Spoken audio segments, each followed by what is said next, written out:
Welcome to a Sons of the Forest guide on how to get the rope gun or zipline. It's one of the first key tools that you'll need to advance in the story, and probably the first cave you'll encounter if you're new to the game. In this video, we'll also cover how to survive fights with the mutants that you're going to come across in the cave. The first thing you need to do before any cave run is prepare, especially if it's your first. Killing deer is going to be the best way to go about getting some quick food, as you can get some leather hide for a few pieces of armor for a good start. You won't really need a full set, but just a few to help manage the first few mutants that we fight.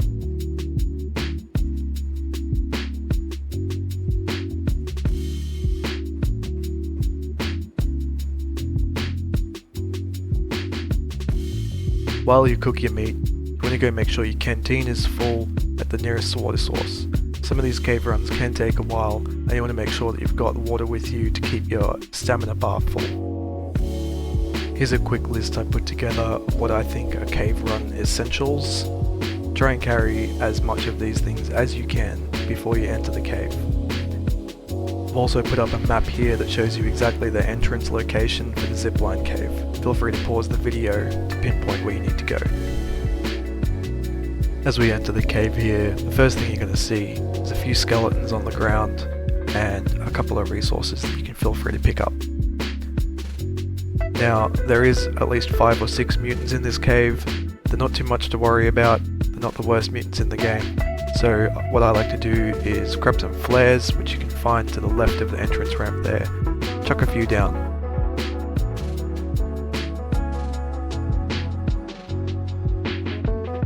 This will stop them from sprinting out of the darkness and attacking you blindsidedly. The best way to go about killing these guys is sprinting up to them and hitting them with a heavy attack. This will usually stagger them at the start and let you just go absolutely crazy, swing your axe at them until they're dead. One thing you don't want to do with these guys is let them get behind you. They will try. If during the fight you find yourself at low health, feel free to run back up that entrance ramp, and because we've got those flares down, give them a few shots with the bow just to weaken them off while your health regenerates. Once you've cleared out the cave and they're all dead, now we want to go and skin their hides for some creepy armor. This is going to be much better than the leather armor that we were wearing, so if you're still wearing some, feel free to replace it. Over at the back, you're going to find a couple more resources that you can grab, some health meds. We're going to see the cross, which is going to be needed much later on towards the end game, but why not pick it up right now and be done with it.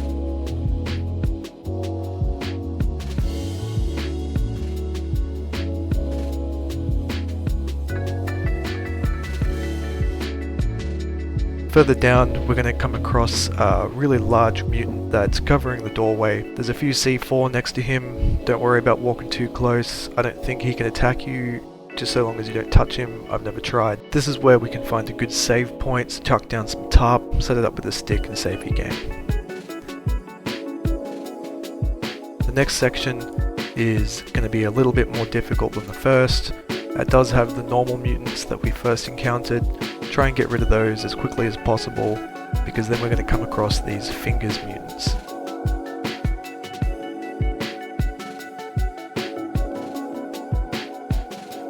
These guys can be quick and their hits hurt, so try and keep your distance from them. I used a C4 here to clear this guy out. Use a grenade if you like, or the gun, but the best way to attack these guys, if you need to use the axe, sprint in with a charge attack and then instantly sprint backwards. Don't let him get a chance to hit you. The third mutant type we're going to come across here in this section is the twins. Now, these things are really fast and they'll hit you really quickly, and they'll drain a lot of health with each hit. So I like to try and locate where they are, keep my distance, and just use the explosives to get rid of them as quickly as possible.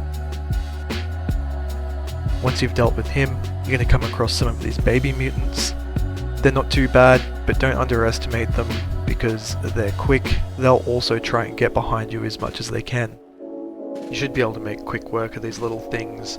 Just run in again with a sprint, swing your axe, and then sprint backwards. Take out one at a time, and you should be fine.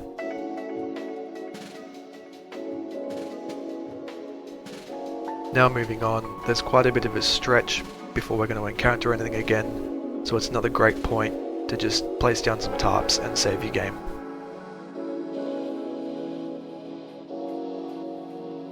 This next section here is going to have just those beginning mutants again. There is quite a few, I think there's about 4 or 5. I didn't worry about flares in this section. Make quick work of those guys, just again don't let them get behind you, it's their main point of attack.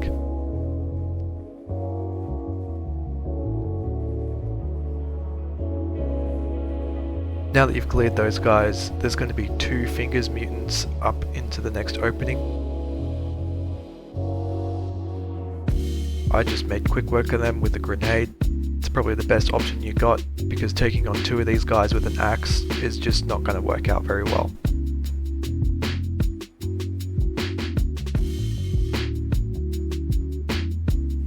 Heading through, we've got a couple more baby mutants. Again, just charge in, 1 swing, sprint back, and repeat.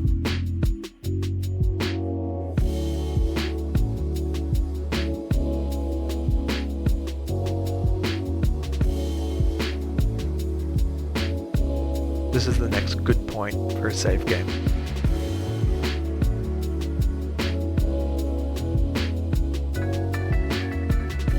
Here we come across our first fork in the cave. If you want to head straight ahead, you're just going to find a little ammunition box and a little piece of the story that you can pick up. Now we can go through to the left part of the cave. Once we head through here, there's just a couple of baby mutants to get rid of, clear those out and move on.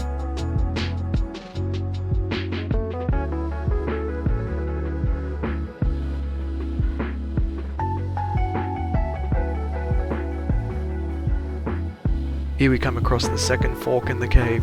If you head up to the left first, it's just a short ramp up to a few resources. Grab those, come back and head down to the other direction.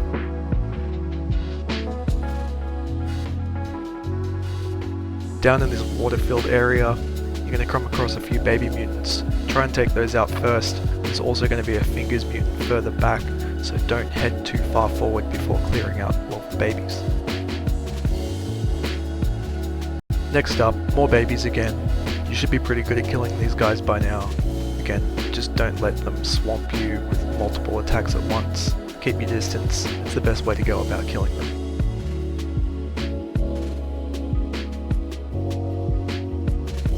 Once they're cleared out, that's the last part that we needed to do before getting the rope gun, and then there's just one more section before we exit the cave.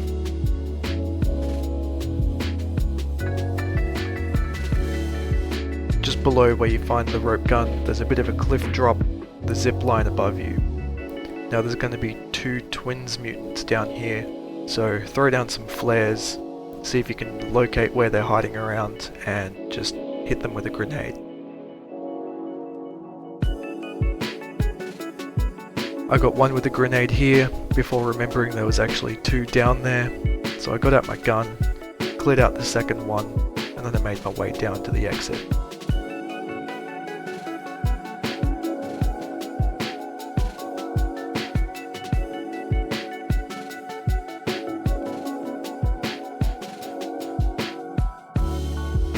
Search around here where they were hanging out. There's some things down there, but not really much. From there, you can just head up through the next narrow path all the way to the end, and that's the exit of the cave, and we've done it.